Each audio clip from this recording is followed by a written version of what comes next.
I built that mountain cabin for one reason: peace. Hidden deep in the snowy forest, far away from crowded neighborhoods and HOA drama, it was the only place where life felt quiet again. Every winter, I'd drive up the narrow mountain road, start the fireplace, and disappear from the world for a few days. Nobody bothered me there. At least, that's what I thought. The storm warning started the same morning I arrived.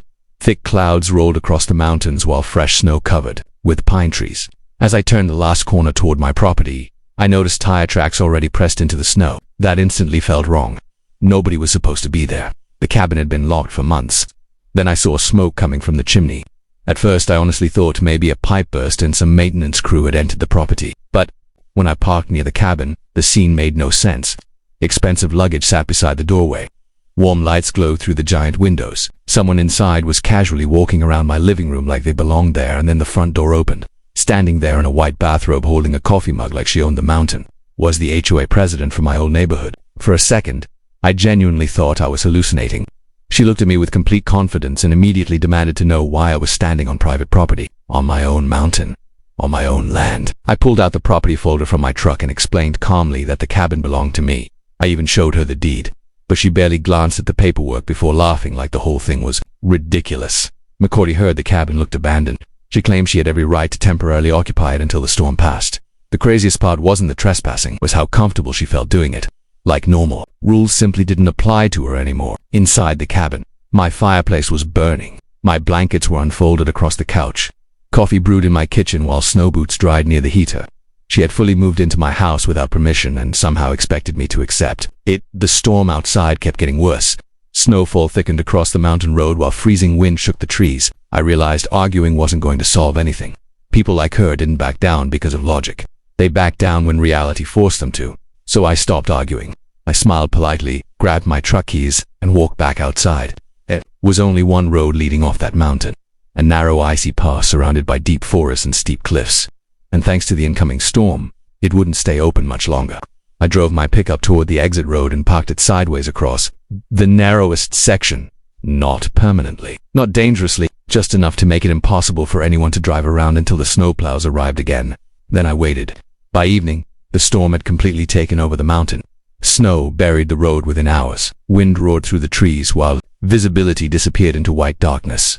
Meanwhile, inside the cabin, the HOA president slowly realized her situation had changed. Her phone barely had signal. No tow trucks could reach the property. And no neighbor meetings or HOA authority mattered anymore. Eventually, she came stomping through the snow toward my truck, furious and panicking at the same time. Snow covered her boots while freezing wind pushed against her robe. She demanded I move the truck immediately and started threatening lawsuits. According to her, I was trapping her there. That accusation was almost funny considering she was literally squatting inside my home. I stayed calm the entire time. I told her the road would reopen after county crews cleared the storm. Until then, she could either stay quietly inside the cabin or hike several miles through waist-deep mountain snow. She finally realized the mountain didn't care about threats. For the first time since I arrived, she looked nervous. That night, the storm became brutal. Snow hammered against the windows while temperatures dropped lower and lower. Meanwhile, I sat comfortably inside my truck with extra fuel, blankets, food, and coffee. I prepared for mountain winters because I respected the environment. She clearly didn't. Inside the cabin, her confidence disappeared completely.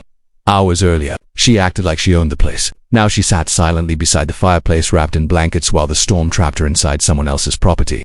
The power she used against neighbors back in suburbia meant absolutely nothing out there by sunrise. The snowfall finally slowed. County snowplows arrived first, followed by local deputies checking isolated properties after the storm. Once they heard what happened, everything moved quickly. I handed over my paperwork. Property records matched immediately. The deputies barely needed 5 minutes to understand the situation. Her entire story collapsed instantly. Watching her pack her expensive luggage into the police SUV felt strangely satisfying. Not because she got embarrassed, but because somebody finally stood up to her without fear. Before leaving, one deputy warned her clearly. If she returned to the property again without permission, she'd be arrested for trespassing. And just like that, she was gone. The mountain became quiet again. That evening, I sat beside the fireplace alone while fresh snow covered the forest outside. No arguments, no HOA rules, no entitled strangers pretending they owned my life. Just silence, warm firelight, and the peaceful cabin I spent years building. Over the next few days, I repaired a few small things around the property and enjoyed the calm winter mornings again. The storm eventually passed completely, covering old tire tracks beneath fresh, untouched snow like the mountain itself was erasing the entire situation. Looking back now, I think that's what bothered her the most. Not the embarrassment, not the Depuchis. It was the fact that somebody finally refused to surrender their peace to her ego. People like that survive because everyone else gets tired, or fighting them. But sometimes, all it takes is one person calmly standing their ground. And honestly, that mountain taught me something important too. Real power isn't yelling louder, it's staying calm while the truth handles everything. For you. In the end, she walked onto my property believing she could take whatever she wanted. But she left with nothing except a long drive down a snowy mountain road and a story she probably never tells anyone now. As for me, I got my mountain house back. And more importantly, I got my peace back. Like, subscribe, and where are you watching from?